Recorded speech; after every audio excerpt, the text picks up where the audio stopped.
What stories do you want to talk about? Well, the first one you asked about there, I really hadn't drawn any attention to because I was reading the stuff on the Ukraine. But actually, I'm kind of really taken by this, that the Commissioner is saying that Irish house prices are undervalued by 13%.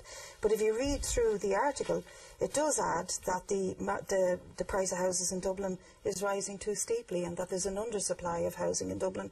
Now, we were protesting at the Dáil yesterday when they were celebrating their 3 years people before profit, along with a lot of homeless people and some of the clients that come to us who are really in bad situations waiting on the housing list. There's about 32,000 people waiting for social housing in Dublin, and the social housing situation is in dire and chronic situation. Kevin, what have you got to say to that? They're not building them and they're not fixing them up, they're not putting any resources into them. Kevin is a Fine Gael councillor. I would say, Vincent, just looking at the piece, it's quite clear. There is, as has been said, there is an issue here with different parts of the country as well. In Dublin, is performing to a certain standard, whereas other counties like Louth, where I'm from, would be different.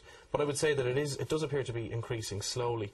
That's not much of a benefit, but it does seem that there's a non-performance issue here on a large. Well, you're talking about Louth now. Well, no, I'm talking about the article, but I'm just saying that there is a differential between Dublin and the rest of the country in this regard when it comes to we say property prices, but the article is definitely concerning. But I think the real point is the one that Brid makes, that the social housing, not just in Dublin but throughout the country, is not being made available. So when people talk about stabilising a housing market, they're talking about stabilising something which commodities are bought and sold. They're not talking about stabilising something in which people can be guaranteed to have a decent home to live in for themselves and their children, and that's what should be the priority.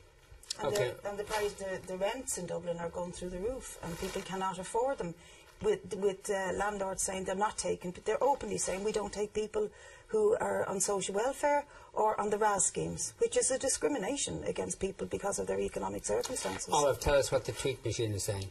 Well, I'm sure you'd be very happy